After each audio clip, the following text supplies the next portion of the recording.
Okay, today we are doing chapter electricity. Read from here.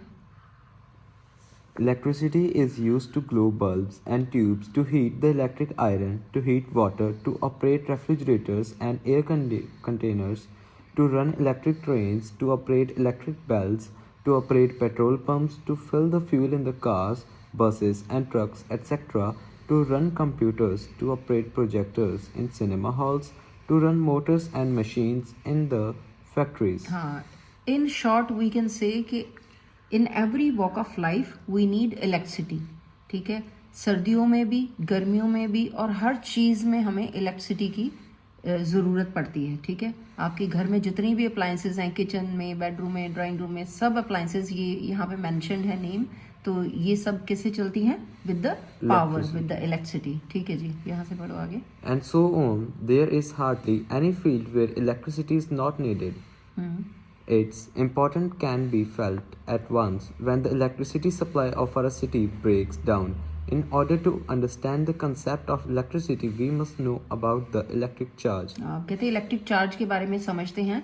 मतलब तब इसकी importance पता चलती है जब इलेक्ट्रिसिटी नहीं होती, मतलब पावर कट लग जाता है, तब आपको पता चलता है कि इसकी कितनी इम्पोर्टेंस है. ठीक है, electric charge. Electric charge is a physical property of a matter or a substance which causes it to experience a force when placed near other matter or substance. Electric charge क्या है? एक matter की physical property है. Matter मतलब कोई भी चीज, कोई भी substance, which causes it to experience a force, जिसके कारण इसको फोर्स, मतलब फोर्स एक्सपीरियंस करता है. इसको लगता है कहीं इसके ऊपर कोई फोर्स लग रहा है. When place near other matter और सब्सटेंस, मतलब दो चीज़ें हमने रखी हैं पास में, तो वो आपस में उनको लगता है कि फोर्स वो एक्सपीरियंस कर रहे हैं दोनों. ठीक है, इसमें चार्ज होता है. Types of charges. Electric charge are of two types, positive charge and negative charge. A substance acquires electric charge on rubbing. When glass rod is rubbed with a silk cloth, the glass rod acquires one kind of charge and silk cloth acquires other kind of charge. By convention, the charge acquired by glass rod on rubbing with silk cloth is a positive charge and the charge acquired by silk cloth is negative charge. हाँ, ये आपने याद रखना है, बहुत important है कि किस चीज़ के ऊपर. पहले क्या चीज़ है? दो चीज़ें हमने ली हैं, एक ग्लास रॉड ली है और दूसरा सिल्क क्लॉथ लिया है, रब किया है. तो फिर किस पे क्या, ये इसमें 4 कीवर्ड है, ग्लास रॉड, सिल्क क्लॉथ. ठीक है, तो फिर दोनों पे एक एक चार्ज आ जाएगा. The charge acquired by glass rod, glass rod पे क्या चार्ज आएगा? Positive charge. And silk cloth पे नेगेटिव. ये चीज़ें आपने 4 कीवर्ड हैं. ठीक है, यहीं से आप देख लो कि इस लाइन से आप अंडरलाइन कर लो कि ग्लास रॉड पे पॉजिटिव चार्ज और सिल्क क्लॉथ पे नेगेटिव चार्ज, बस इन दोनों को रब करने से. ठीक है, next is. A substance having electric charge is said to be electrified or charged. हाँ, जिसके ऊपर पॉजिटिव या नेगेटिव चार्ज आ जाता है जिस भी चीज के ऊपर, उसको कहते हैं ये चार्ज है. ठीक है जी. When a rubbed glass rod is kept to silk cloth, the both attract each other. That experience a force on each other. This force experienced by charge due to other charge is known as electric force. हाँ, ये दोनों अगर पास पड़े हैं, electric जो है glass rod और silk cloth, तो ये एक दूसरे को अट्रैक्ट करेंगे क्योंकि इनके ऊपर अपोजिट चार्ज है. तो यही फोर्स जो एक्सपीरियंस करते हैं, एक फोर्स ऑफ अट्रैक्शन या रिपल्शन, तो इसको क्या कहते हैं? Electric force. क्यों हुआ? क्योंकि इनके ऊपर, दोनों चीज़ों के ऊपर क्या है? चार्ज है. Next is theory. Theory of electrification or charging of substance. Read from here. A substance consists of atoms. Each atom is electrically neutral. Net electric change on each atom is zero. In fact, atom consists of protons, positive charge, and the equal number of electrons, negative charge. Hence, net charge on an atom is zero. The positive charge protons are tightly bound in the nucleus of atom. Negative charge revolve around the nucleus in different orbits. The electrons in the outermost orbit are loosely bound to the nucleus as compared to the electrons in the inner orbits. हाँ, ये आपको atom की structure पता है, छोटी classes से ही आप करते आए हो. इलेक्ट्रॉन में जो एटम है, ठीक है, एटम जो है वो किसका बना हुआ है? न्यूक्लियस और उसके अराउंड क्या होता है, ऑर्बिट्स होते हैं, ऑर्बिट्स को शेल्स भी कहते हैं। तो ऑर्बिट्स में क्या होता है, इलेक्ट्रॉन्स, और न्यूक्लियस में क्या होता है, न्यूट्रॉन और प्रोटॉन। और जितने प्रोटॉन होते हैं उतने ही नंबर ऑफ इलेक्ट्रॉन होते हैं। और ये कह रहे हैं कि जो आउटर मोस्ट शेल होते हैं या ऑर्बिट होते हैं उसमें जो इलेक्ट्रॉन है वो लूज होते हैं, ठीक है। और नेट चार्ज जो एटम पे क्या होता है, न्यूट्रल, ठीक है। Next is When a substance is rubbed with another material, the loosely bound electrons are removed from their atoms. These electrons are transferred to the material with which the substance is rubbed. Now, the atoms of substance losing electrons do not have equal number of electrons and protons. तो इसमें क्या पढ़ा हमने ये देखा है, ये बता रहे हैं कि एक एटम जो है उसके ऊपर जो लूजली इलेक्ट्रॉन पड़े होते हैं आउटर मोस्ट शेल में, जब उसको एक सब्सटेंस को दूसरे सब्सटेंस से हम रब करते हैं तो जो लूज इलेक्ट्रॉन होते हैं आउटर मोस्ट शेल में वो ट्रांसफर हो जाते हैं दूसरी सब्सटेंस को, ठीक है। These atoms have more protons, positive charges than the electrons, negative charges. Hence, the atoms losing electrons have net positive charge and called positive ions. On the other hand, the material to which free electrons are transferred has net negative charge. अब आपको पता है पीछे हमने क्या किया था, एक ग्लास रॉड और सिल्क क्लॉथ, उनको रब किया तो एक के ऊपर नेगेटिव आ गया, एक के ऊपर पॉजिटिव आ गया। तो जिसने इलेक्ट्रॉन जो है जो आउटर मोस्ट शेल से लूज किए हैं, जो इलेक्ट्रॉन लूज हो जाएंगे तो उसके ऊपर कौन सा चार्ज आ जाएगा, पॉजिटिव, और दूसरे के ऊपर जिसने इलेक्ट्रॉन लिए उसके ऊपर नेगेटिव। नेक्स्ट पढ़ो। Therefore, when a glass rod is rubbed with silk cloth, then glass rod loses electrons and hence has positive electric charge.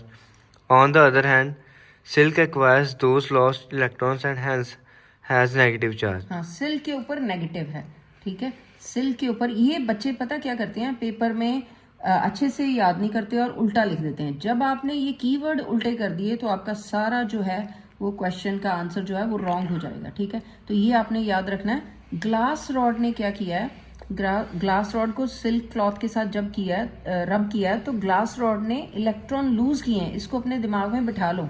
ये अगर उल्टा लिख दिया, अगर इलेक्ट्रॉन लूज होते हैं तो पॉजिटिव चार्ज होता है, ठीक है, और ऑन दी अदर हैंड उसके ऊपर नेगेटिव चार्ज हो जाएगा। Next, An object or a body losing electrons is called positively charged body. On the other hand, a body gaining electrons is called negatively charged body. ये आपको पता चल ही गया है। Then The mass of positively charged glass rod decreases and the mass of negatively charged silk cloth rod increases. हाँ, ये कैसे हो गया आप बता सकते हो? देखो, पॉजिटिवली चार्ज ग्लास रॉड का मास जो है वो डिक्रीज कैसे हो गया, क्योंकि उसने इलेक्ट्रॉन लूज किया, और दूसरे का इंक्रीज हुआ क्योंकि उसके पास इलेक्ट्रॉन आ गए हैं, ठीक है। Next, The decrease in mass of a positively charged glass rod equals to number of electrons lost into mass of an electron. हाँ बिल्कुल ठीक है, कि जितने उसने इलेक्ट्रॉन, नंबर ऑफ इलेक्ट्रॉन, और जितना इलेक्ट्रॉन का मास है वो मल्टीप्लाई करेंगे तो उतना उसका जो टोटल है मास डिक्रीज होता है, ठीक है। The increase in mass of negatively charged silk cloth is equal to number of electrons gained into mass of an electron. हाँ, ये उसका उल्टा हो गया, ठीक है। जिसके गेन हुए हैं, जिसने इलेक्ट्रॉन लिए हैं, ठीक है, उसका मास उतना ही इंक्रीज हो जाएगा, जिसने लूज किए उतना ही उसका कम हो जाएगा। SI unit, SI unit of electric charge is coulomb. हाँ, It is denoted by a letter C. और ये आपने याद कर लेना, ठीक है। Next is properties of electric charges.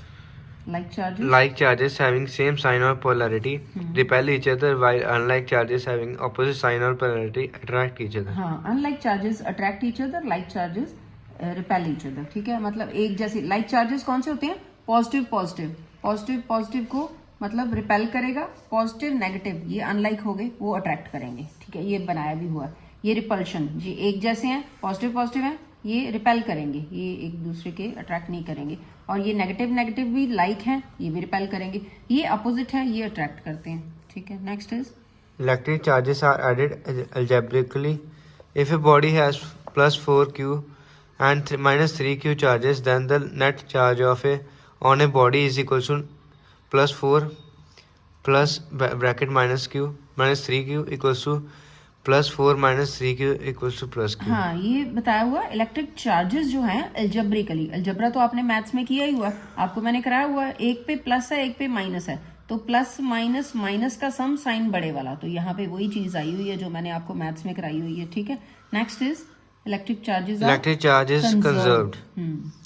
It means electric charge can neither be created nor be destroyed, but the algebraic sum of positive and negative charges is an isolated system, that is, a system free from external influence remains constant. हाँ, यही बताया। Conserved मतलब बचा रहना, बचा के रखना। तो ये वही बता रहे हैं कि इलेक्ट्रिक चार्ज ना तो क्रिएट किया जा सकता है ना ही डिस्ट्रॉय किया जा सकता है, लेकिन उनका अलजेब्रिक सम जो होता है ना, वो क्या होता है, कांस्टेंट होता है। Next is Electric charge is quantized. Quantized. Quantized. It means a substance or a body has electric charge which exists in discrete packets. तो यहाँ पे ये जो क्वांटाइज्ड मतलब पैकेट्स में, ये डिस्क्रीट पैकेट्स की फॉर्म में ये होता है, प्रेजेंट होता है। Any charged body or substance has a total electric charge Q, which is an integral multiple of charge on an electron E. That is Q equals to plus minus Ne, where N is equals to 1, 2, 3 and so on, and E is equals to 1.6 into 10 raised to power minus 19 तो coulomb. Q को कैसे हमने, Q क्या होता है, charge. ये देखो electric charge को हम, जो टोटल इलेक्ट्रिक चार्ज है वो कैसे काउंट करना है, ये Q को पहले तो इसको डिनोट कैसे करते, चार्ज को Q के साथ, और कैसे करते कैलकुलेट, प्लस N minus और E, ठीक है बेटे। Okay, electric current and circuit, next topic. The flow of water in rivers and canals is known as water current. Water current in a river or canal depends on the amount of water flowing through the cross section of the river or canal. If the amount of water flowing through the cross section of river is large, water current is high. If the amount of water flowing through the cross section of river is small, water current is low. हाँ, ये तो उन्होंने एक आपको example दी है कि जैसे कि रिवर में वाटर बहता है, ठीक है, और कैनाल में या रिवर में उसको वाटर करंट कहते हैं, और जितना पानी फ्लो करता है, ठीक है ना, अमाउंट ऑफ वाटर, उतना ही उसका वाटर करंट हाई होता है, ठीक है। अगर कम फ्लो करता है तो कम है, अगर ज्यादा है तो ज्यादा है। तो अब इलेक्ट्रिसिटी की बात करेंगे। Similarly the flow of charge in a conductor is known as electric current. हाँ, फ्लो ऑफ चार्ज। देखो किसी कंडक्टर, कंडक्टर क्या होते हैं, ऐसा सब्सटेंस, ठीक है, जिसमें से इलेक्ट्रिसिटी पास कर सकती है। तो जितना चार्ज उसमें से पास होता है, ठीक है, चार्ज हमेशा कंडक्टर में से पास होता है, उसको इलेक्ट्रिक करंट कहते हैं। जैसे कि कौन सी वायर से चार्ज पास होता है, कॉपर वायर से, ठीक है। In a metallic conductor, say a metallic wire, each atom has one or more than one loosely bound electrons. These loosely bound electrons are considered as free electrons, and they can move from one part to another part of the conductor. तो ये free electron है, पीछे भी बात आई थी, ठीक है, जब हमने लास्ट टॉपिक किया था तो उसमें यही था कि लूजली बाउंड इलेक्ट्रॉन जो होते हैं ना, वो मूव करते हैं, ठीक है। Free electron in the conductor so have negative charges. हाँ, इलेक्ट्रॉन भी है तो नेगेटिव चार्ज ही होता है। Then Since free electrons move throughout the conductor, so they are the current carrier. हाँ, फ्री इलेक्ट्रॉन मूव होते हैं इटसेल्फ थ्रू द कंडक्टर, ठीक है, These- इसीलिए इसको करंट कैरियर कहते हैं। These current carriers in a metallic conductor are known as conduction electrons. हाँ, कंडक्शन इलेक्ट्रॉन कहते हैं। द फ्लो ऑफ, आगे, The flow of these electrons in a conductor constitute an electric current. हाँ, electric current जो बनता है वो कैसे बनता है, जो फ्री इलेक्ट्रॉन होते हैं उसकी जो मूवमेंट से, उसके फ्लो से, ठीक है जी। Definition of electric current. An electric current is defined as the amount of electric charge flowing through any cross section of a conductor in a unit time. हाँ, अमाउंट ऑफ इलेक्ट्रिक चार्ज, जितनी quantity electric charge की flow होती है उसी को electric current कहते हैं।